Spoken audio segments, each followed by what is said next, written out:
Frères et sœurs, madame, messieurs, mes chers amis internautes, bonjour et bienvenue à l'église protestante évangélique Philadelphie. Ici votre bien-aimé, pasteur Célestin Zouga. Je suis toujours dans la joie de partager la parole de Dieu avec vous, mes chers amis internautes. Le psalmiste déclare que servez l'Éternel avec joie. Et c'est ce que nous faisons, mes chers amis internautes. Nous poursuivons notre série de messages sur des paroles et des actes. Mes chers amis, dans cette série, nous voulons que nos actes portent de bons fruits parce que Jésus a dit en Matthieu chapitre 7, verset 19 que tout arbre qui ne porte pas de bons fruits est coupé et jeté au feu, mes bien-aimés. Nous ne voulons pas que cela nous arrive. C'est pourquoi le titre de notre message d'aujourd'hui est « Comment porter de bons fruits ?» mes chers amis internautes. Frères et sœurs, c'est très frustrant de s'épuiser dans une affaire qui ne porte pas de bons fruits. Chaque année, vous êtes en perte jusqu'à ce que vous mettez la clé sur les portes. C'est triste, mes bien-aimés, de rentrer dans un mariage qui ne porte pas de bons fruits. Querelles et disputes chaque jour, stérilité, enfants malades ou enfants rebelles aux parents, mes bien-aimés. C'est malheureux, mes bien-aimés, de faire des études qui n'aboutissent à rien du tout. Pas de diplôme à la fin à cause d'un échec, bien évidemment, ou encore pas de travail à la fin de ces études malgré le diplôme obtenu. Frères et sœurs, c'est désespéré d'occuper un poste de travail qui n'évolue pas, mes bien-aimés. Vous passez toute votre vie sur le même poste de travail, mes bien-aimés. Certains courageux arrivent encore à démissionner en disant qu'ils ont fait le tour de poste, mes bien-aimés dans le Seigneur. Donc plus rien à apprendre pour eux et ils sont partis. C'est angoissant, mes bien-aimés, de s'occuper d'un ministère ou d'une église qui ne porte pas de bons fruits, mes bien-aimés. Pas de nouvelle conversion, pas de baptême, pas de nouvelles personnes qui se donnent à Jésus. Alors qu'il est écrit en Actes chapitre 16, verset 5 que les églises se fortifiaient dans la foi et augmentaient en nombre de jour en jour, mes bien-aimés. La liste des affaires de la vie qui ne portent pas de bons fruits est longue, mes bien-aimés. Vous pouvez rajouter avec votre situation. Frères et sœurs, personne ne veut passer par ces différentes situations car elles sont douloureuses et difficiles à supporter ou à vivre. D'où l'intérêt de notre thématique d'aujourd'hui. Comment porter de bons fruits, mes chers amis internautes? Le psalmiste répond à cette question. Point numéro 1, méditer la parole de Dieu jour et nuit, nous recommande le psalmiste. Frères et sœurs, mes chers amis internautes, la Bible déclare dans le Psaume 1, verset 1 à 3 que heureux l'homme qui ne marche pas selon le conseil des méchants, qui ne s'arrête pas sur la voie des pécheurs et qui ne s'assied pas en compagnie des moqueurs, mes bien-aimés, mais qui trouve son plaisir dans la loi de l'Éternel et qui la médite jour et nuit. Il est comme un arbre planté près d'un courant d'eau qui donne son fruit en sa saison. On souligne en sa saison. Et dont le feuillage ne se flétrit point. Tout ce qu'il fait lui réussit. Waouh, mes bien-aimés dans le Seigneur. Mon frère, ma soeur, le psalmiste compare ici un homme ou une femme qui médite quotidiennement la parole de Dieu à un arbre qui est planté près d'un courant d'eau. Les racines de cet arbre sont régulièrement arrosées par ce courant d'eau et le feuillage de cet arbre ne se flétrit point, mes bien-aimés. Cet arbre est à l'abri de la sécheresse et des autres aléas climatiques, mes bien-aimés. Et cet arbre donne son fruit en sa saison, mes bien-aimés dans le Seigneur. Frères et sœurs, c'est en méditant quotidiennement la parole de Dieu que vous nourrissez votre foi. Car la foi vient de ce que l'on entend et ce que l'on entend vient de la parole de Christ, mes bien-aimés dans le Seigneur, d'après Romains chapitre 10, verset 17. Autrement dit, la parole de Dieu nourrit votre foi et vous donne de l'espoir, même dans les moments les plus sombres de votre vie, parce que vous savez que vous êtes au bon endroit en restant auprès de Dieu et que vous porterez du fruit en votre saison, comme cet arbre planté près d'un courant d'eau qui donne son fruit en sa saison, on souligne en sa saison, et dont le feuillage ne se flétrit point. tout ce qu'il fait lui réussit. Voilà la bonne nouvelle pour l'homme ou la femme qui médite quotidiennement la parole de Dieu, qui la lit, qui la médite jour et nuit, mes bien-aimés de le Seigneur. Mon frère, ma soeur, entre la saison de la semence, mes bien-aimés, et la saison de la récolte, il y a toujours un temps d'attente. Et pendant ce temps d'attente, nous sommes bombardés par des mensonges de l'ennemi. Mais bien-aimés de le Seigneur, c'est pourquoi nous devons faire attention à notre attitude, mes chers amis internautes. Nous devons tenir ferme grâce à la parole, mes chers amis internautes. C'est ce que nous allons voir maintenant dans le deuxième point de ce message. Point numéro 2. Attendre la saison de la récolte avec la bonne attitude. Mon frère, ma soeur, l'une des raisons pour lesquelles vous ne portez pas actuellement du fruit peut être la saison. Mon frère, ma soeur, peut-être que vous avez médité la parole de Dieu jour et nuit, comme dit le psalmiste, et que les choses ne se passent pas actuellement dans votre vie comme vous voulez.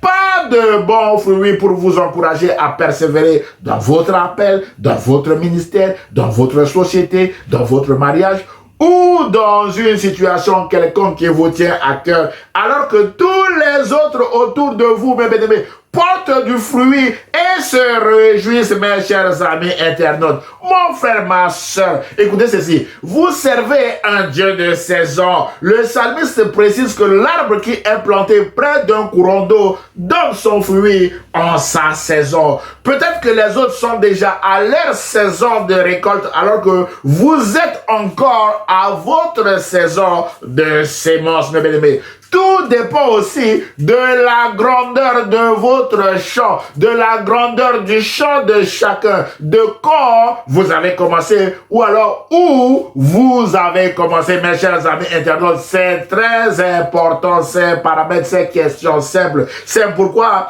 ne vous comparez plus aux autres, mais prenez courage en continuant de s'aimer, car vous moissonnerez au temps convenable si vous ne vous relâchez pas, déclare l'apôtre Paul au Galates chapitre 6, verset 9, mes bien-aimés. Surtout, saisissez cette promesse de Dieu en Ézéchiel chapitre 34, verset 26, qui dit que Dieu dit ceci: j'enverrai la pluie en son temps, on souligne en son temps, et ce sera une pluie de bénédiction. Mon frère, ma soeur, vous aurez la pluie en votre temps, vous aurez votre pluie de bénédiction. Réjouissez-vous d'ores et déjà de cette promesse, car Dieu est fidèle et tient toujours ses promesses. Pour vous encourager dans votre attente, mes bien-aimés dans le Seigneur, Jacques vous dit: soyez donc patients, frères, jusqu'à l'avènement du Seigneur. Voici, le laboureur attend le précieux fruit de la terre. Prenons patience à son égard jusqu'à ce qu'il ait reçu les pluies de la première et de l'arrière-saison. Vous aussi, soyez patients, affermissez vos cœurs, car l'avènement du Seigneur est proche, déclare Jacques, mes bien-aimés de le Seigneur. Mon frère, ma soeur, le royaume de Dieu est fait d'attendre. Abraham a attendu pendant 25 ans la naissance de son fils Isaac. Moïse a attendu 40 ans, mes bien-aimés, à paître les troupeaux de son beau-père Jéthro. David a attendu pendant longtemps, mes bien-aimés de le Seigneur, son temps d'élévation au titre du deuxième roi d'Israël, avec son célèbre psaume 23, où il dit ceci: alors qu'il était dans la galère, dans la souffrance, David dit ceci dans son psaume 23, mes bien-aimés, que l'Éternel est mon berger, je ne manquerai de rien. Il me fait reposer dans de verts pâturages, il me dirige près des eaux paisibles, il restaure mon âme, il me conduit dans les sentiers de la justice à cause de son nom. Non pas parce que moi, David, je mérite quelque chose, mais c'est à cause de son nom. Et David dit: quand je marche dans la vallée de l'ombre de la mort, Je ne crains aucun mal, car tu es avec moi. Ta houlette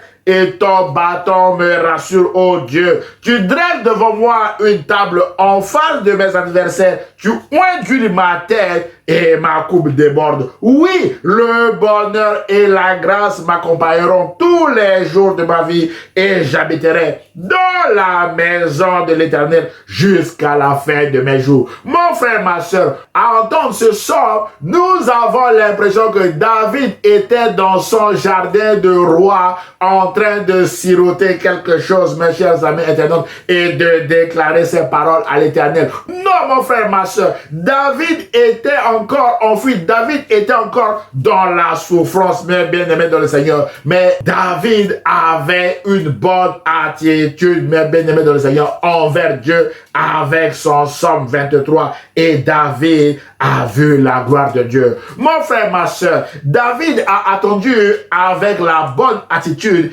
et David a vu la gloire de Dieu. Il a été, mes bien-aimés de le Seigneur, élevé au titre du deuxième roi d'Israël après Saül, qui a été rejeté. Même si Saül a cherché à tuer David, mes bien-aimés dans le Seigneur, Saül n'a pas réussi à tuer David et David a été élevé comme Dieu l'a déclaré et David était devenu l'homme selon le cœur de Dieu. Mes chers amis, frères et sœurs, toujours pour nous encourager, il est aussi écrit en Habakkuk chapitre 2 verset 3 que l'Éternel m'adressa la parole et il dit: écris-la en prophétie, prophète Habakkuk, grave-la sur des tables afin qu'on la lise couramment, car c'est une prophétie dont le temps est déjà fixé. Elle marche vers son terme et elle ne mentira pas. Si elle tarde, attends-la, car elle s'accomplira. Elle s'accomplira certainement, déclare l'Éternel en Habakkuk chapitre 2 verset 3, mes chers amis internautes. Mon frère, ma soeur,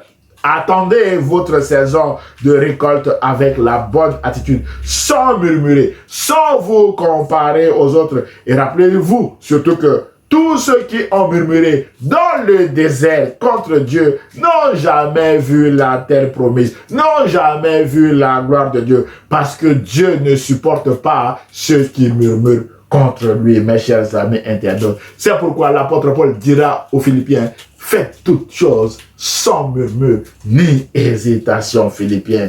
Mon frère, ma soeur, continuez de marcher dans la voie de Dieu malgré les obstacles et les difficultés. Persévérez également, mes bien-aimés de le Seigneur, jusqu'à ce qu'un jour vous verrez la gloire de Dieu. C'est ce que nous allons voir maintenant dans le troisième point de ce message. Point numéro 3, marcher dans la voie de Dieu. Mon frère, ma soeur, l'une des raisons pour lesquelles vous ne portez pas actuellement de bons fruits est que vous ne marchez peut-être pas actuellement dans la voie que Dieu vous a tracée. Mes chers amis, Dieu nous a créés tous pour un but bien précis. À ce titre, vous et moi, nous avons une feuille de route bien tracée par Dieu également. C'est en marchant vers ce but que nous porterons du fruit, mes bien-aimés. Dieu dit dans le psaume 32, verset 8 que je t'instruirai, je te montrerai la voie que tu dois suivre, je te conseillerai, j'aurai le regard sur toi. Mon frère, ma soeur, on souligne, je te montrerai la voie que tu dois suivre. Dieu a une voie pour vous, Dieu a une voie pour moi. Mon frère, ma soeur, Dieu n'aura le regard sur vous que si vous marchez sur la voie qu'il a tracé pour vous. Il est vrai que parfois cette voie est jonchée d'obstacles et de difficultés de tout genre, mais la bonne nouvelle est que la grâce ou la faveur de Dieu sera toujours suffisante pour vous aider à porter du fruit. Vous devez donc avoir la crainte de Dieu en continuant, mes bien-aimés dans le Seigneur, à lui obéir, même quand c'est difficile, car c'est l'obéissance et l'obéissance seule qui mène à la maison de Dieu. Et c'est l'obéissance qui ouvre la porte aux fruits, mes chers amis internautes. Le psalmiste déclare dans le psaume 128, mes bien-aimés dans le Seigneur, à partir du premier verset que heureux tout homme qui craint l'Éternel, qui marche dans ses voies, mes bien-aimés dans le Seigneur. On souligne l'homme qui craint l'Éternel et qui marche dans ses voies, mes bien-aimés dans le Seigneur. Autrement dit, quand on craint l'Éternel, on marche dans ses voies. Et le psalmiste se poursuit. Tu jouis alors du travail de tes mains. Tu es heureux, tu prospères. On souligne, tu prospères. Ta femme est comme une vigne féconde dans l'intérieur de ta maison. Tes fils sont comme des plants d'olivier autour de la table. C'est ainsi qu'est béni l'homme qui craint l'Éternel. Voilà la bénédiction réservée à l'homme ou à la femme qui craint Dieu et qui marche dans ses voies, mes chers amis internautes. Craindre Dieu, c'est marcher dans ses voies, mes chers amis internautes. Mon frère, ma soeur, peut-être que vous ne portez pas actuellement de bons fruits parce que vous ne marchez pas dans la voie de Dieu, mes chers amis internautes. Jésus a dit en Matthieu chapitre 7, verset 19 que tout arbre qui ne porte pas de bons fruits est coupé et jeté au feu, mes bien-aimés de le Seigneur. Nous l'avons dit tout à l'heure. C'est pourquoi il est important de vous examiner vous-même pour voir si vous êtes actuellement dans la voie du Seigneur. Parce que dans la voie du Seigneur, vous devez porter du fruit. Mon frère, ma soeur, la croissance est une loi spirituelle. Tout ce qui est né dans le royaume de Dieu est appelé à grandir, à croître et à porter du fruit. Si vous ne portez pas du fruit, examinez-vous vous-même, mes chers amis internautes. Examinez-vous si le projet pour lequel vous travaillez actuellement agrée à Dieu. Examinez-vous si la relation qui vous fait actuellement souffrir est désirée par Dieu. Examinez-vous si vous êtes dans votre appel, mes chers amis internautes, avec tout ce que vous faites à gauche et à droite. Frères et sœurs, c'est ce que David a fait, mes bien-aimés. David s'est examiné lui-même dans le Psaume 139, verset 24, où David dit à Dieu, « Éternel, tu me sondes et tu me connais. Tu sais quand je m'assieds et quand je me lève. Tu pénètres de loin ma pensée. Tu sais quand je marche et quand je me couche. Et tu pénètres toutes mes voies. Car la parole n'est pas sur ma langue que déjà, ô Éternel, tu la connais entièrement. Tu m'entoures par derrière et par devant et tu mets ta main sur moi. » Au verset 13, David dit ceci, « C'est toi qui as formé mes reins, qui m'a tissé dans le sein de ma mère. » Et au verset 16, David dit, « Quand je n'étais qu'une masse informe, tes yeux me voyaient. Et sur ton livre étaient tous inscrits les jours qui m'étaient destinés avant qu'aucun d'eux existât. » Mon frère, ma soeur, avant que nous existons, mes bien-aimés dans le Seigneur, Dieu a tout tracé pour nous. Et au verset 24, David dit, « Regarde, ô Dieu, si je suis sur une mauvaise voie, et conduis-moi sur la voie de l'éternité. » Mon frère, ma soeur, et Dieu a ramené David dans la bonne direction à chaque fois que David s'était trompé, mes chers amis internautes. David est resté l'homme selon le cœur de Dieu jusqu'à la fin de ses jours, malgré ses multiples erreurs, mon frère, ma soeur. Mes chers amis, si vous êtes sur une mauvaise voie, vous ne porterez pas de bons fruits. La mauvaise voie est une voie sans Dieu. La mauvaise voie est une voie sans Jésus. La mauvaise voie est une voie sans le Saint-Esprit. Jésus a dit en Jean chapitre 14 verset 6 que « Je suis le chemin, la vérité et la vie. Nul ne vient au Père que par moi. » C'est pourquoi tout autre chemin sans Jésus n'est pas le bon chemin.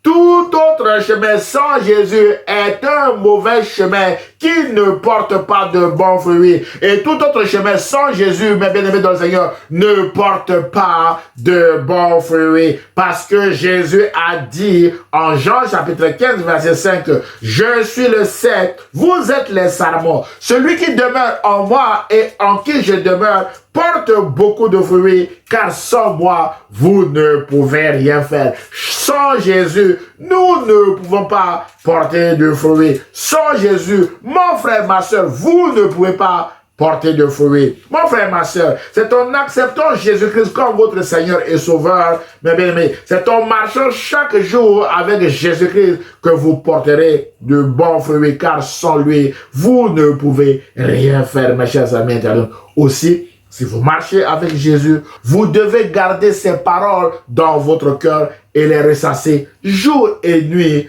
afin de ne pas céder à la tentation ou au mensonge de l'ennemi, mes chers amis internautes. Jésus repassait la parole de Dieu dans son cœur, mes chers amis internautes. Rappelez-vous, en Matthieu chapitre 4, mes chers amis internautes, la tentation de Jésus, à chaque fois, le diable disait, il est écrit, et Jésus répondait également, il est écrit, il est écrit, il est écrit. Mes chers amis internautes, c'est ce que nous allons voir maintenant dans le dernier point de ce message. Point numéro 4, repassez dans votre cœur les promesses de Dieu, les paroles de Dieu, mes chers amis internautes. C'est prier avec la parole, mes chers amis. Frères et sœurs, la parole de Dieu n'est pas pour la tête, mes chers amis internautes. Gardez des versets bibliques dans la tête, c'est très bien, mes bien-aimés. La parole de Dieu n'est pas pour notre tête parce que le diable connaît mieux les versets bibliques que vous et moi, mes chers amis internautes. Mais la parole de Dieu est faite pour le cœur. Les promesses de Dieu sont à repasser dans notre cœur afin de tenir ferme dans les mauvais jours. Repassez, mes bien-aimés, la parole de Dieu dans votre cœur, c'est prier aussi avec la parole de Dieu. Dans sa parabole du semeur, au Luc chapitre 8, verset 1 à 21, que je vous invite à lire chez vous, Jésus donne 4 catégories de cœur face à l'écoute de la parole de Dieu. Dans la première catégorie, mes chers amis internautes, Jésus compare les personnes qui entendent la parole de Dieu et qui ne croient pas à la semence tombée le long du chemin. Elle est piétinée et les oiseaux du ciel la mangent. L'évangéliste Marc nous précise que Jésus promenait, mes bien-aimés, sur ceux qui n'écoutaient sa parole un regard de colère et peiné de l'endurcissement de leur cœur. Mon frère, ma soeur, à chaque fois que vous fermez votre cœur à la parole de Jésus, Jésus est peiné pour l'endurcissement de votre cœur. Mon frère, ma soeur, Jésus vous réitère aujourd'hui son appel encore à travers ce message.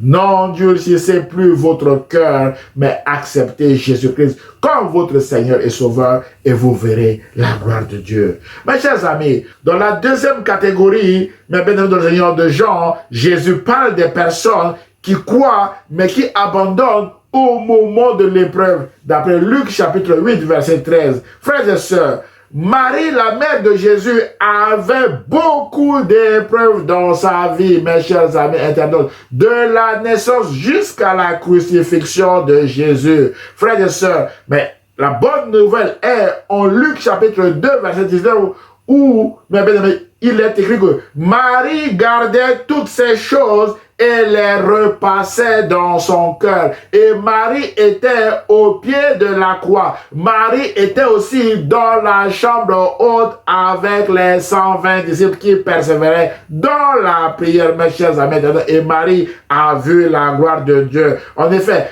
frères et sœurs, le fait de repasser les promesses de Dieu pendant l'épreuve nous donne de l'espoir et nous aide à tenir ferme face à la pression de l'épreuve, mes chers amis internautes. C'est pourquoi ne cédons pas à la pression de l'épreuve, mais repassons dans nos cœurs les promesses, les paroles de connaissance que Dieu nous a données, les paroles de vie que Jésus nous a données, mes bien-aimés dans le Seigneur. La bonne nouvelle est que Jésus est fidèle et Jésus ne nous abandonnera jamais, mes chers amis internautes. C'est pourquoi faisons confiance à Jésus en lui ouvrant notre cœur. Ce que Jésus veut aujourd'hui, c'est votre cœur, c'est mon cœur, mes chers amis internautes. Et dans la troisième catégorie de personnes dont Jésus parle dans sa parabole de semeur, mes chers amis internautes, Jésus parle des personnes qui entendent la parole, mais qui sont étouffées par les soucis et les plaisirs de ce monde. Mon frère, ma soeur, il y a des personnes qui sont étouffées par les soucis de la vie et par les plaisirs de ce monde, mes chers amis internautes. Mon frère, ma soeur, les affaires et les soucis de la vie peuvent vous étouffer et vous empêcher de porter du fruit dans le royaume de Dieu. frères et sœurs, si vous êtes dans ces 3 premières catégories de personnes que nous venons de voir, vous ne pouvez pas apporter de fruits dans tout ce que vous faites en ce moment. Jésus vous invite à rejoindre la 4e et dernière catégorie de personnes qui regroupe ceux qui, ayant entendu la parole avec un cœur honnête et bon, la retiennent, on souligne, la retiennent et portent du fruit avec persévérance. On souligne avec persévérance. Sans la persévérance, il n'y a pas de fruit, mes chers amis internautes. Et sans, mes bien-aimés de Seigneur, la parole, parce qu'il faut recevoir la parole dans notre cœur avec un cœur honnête et bon. Il faut être honnête avec soi-même, honnête avec Dieu. Il faut être bon avec soi-même, bon aussi envers les autres et envers Dieu, mes chers amis internautes. Et retenir ces paroles, mes bien-aimés de Seigneur, et avancer avec ces paroles malgré les obstacles et les difficultés. C'est ce qu'on appelle persévérer. Et sans la persévérance,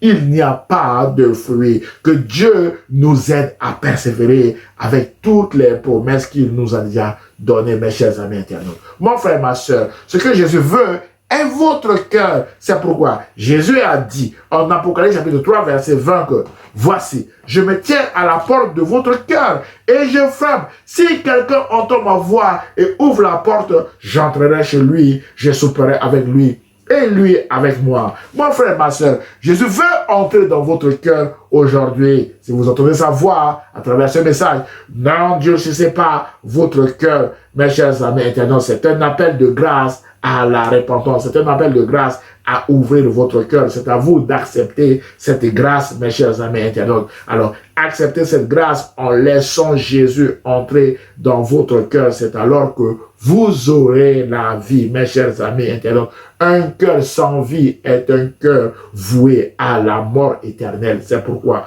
Proverbe chapitre 4, verset 23 dit que « Garde ton cœur plus que toute autre chose, car de lui viennent les sources de la vie. » Jésus est cette principale source de vie parce que Jésus est la vie, mes chers amis. Jésus est cette source d'eau vive dont vous avez besoin pour l'éternité, mon frère, ma soeur. Et ce sont les paroles de Jésus que vous devez repasser dans votre cœur afin de ne pas laisser de place à l'ennemi ou au mensonge de l'ennemi, mes chers amis internautes. En conclusion de notre message d'aujourd'hui, mon frère, ma soeur, dans ce message, nous avons vu que pour porter de bons fruits, nous devons méditer la parole de Dieu car elle nourrit notre foi. Nous devons attendre notre saison de récolte avec la bonne attitude, sans nous comparer aux autres, parce que les autres peuvent être à la saison de récolte, alors que nous sommes encore à la saison de semences, mes chers amis internautes. Et aussi, nous devons marcher dans la voie de Dieu en repassant ses promesses dans notre cœur, comme il est écrit en Luc chapitre 2, verset 19, que Marie gardait toutes ces choses et les repassait dans son cœur. J'ose espérer que vous garderez également toutes ces choses et vous les repasserez aussi dans vos cœurs, mes chers amis. Voilà le message que le Seigneur a mis sur mon cœur aujourd'hui pour vous aider à porter de bons fruits. Si vous avez aimé le message, merci, mes bien-aimés dans le Seigneur, de le commenter, de le liker et de le partager à vos proches, mes chers amis internautes. Que Dieu vous bénisse. Prions le Seigneur. Seigneur Jésus, aide mon frère ou ma soeur qui vient de regarder ou d'écouter ce message à graver ces paroles dans son cœur, à les repasser dans son cœur, afin qu'il ou elle puisse porter de bons fruits en marchant, Seigneur Jésus-Christ, selon tes enseignements. Et je prie au nom de Jésus, et l'Église protestante évangélique Philadelphie répond. Amen. Frères et sœurs, mes chers amis internautes, si vous avez aimé le message, merci de le liker et de le partager à vos proches. Vous pouvez également m'envoyer un mail d'encouragement, des sujets de prière, voire même des questions ou remarques sur le message à Église Philadelphie 78500@gmail.com. J'aurai le plaisir de vous répondre. N'hésitez pas de vous abonner à notre chaîne YouTube ou à notre page Facebook afin de recevoir des alertes sur nos prochains messages. À dimanche prochain à 10 h sur la page Facebook ou sur la chaîne YouTube de l'Église protestante évangélique Philadelphie. Et ce, si Dieu le veut, mes chers amis internautes. À très bientôt, frères et sœurs. Au revoir. Que Dieu vous bénisse.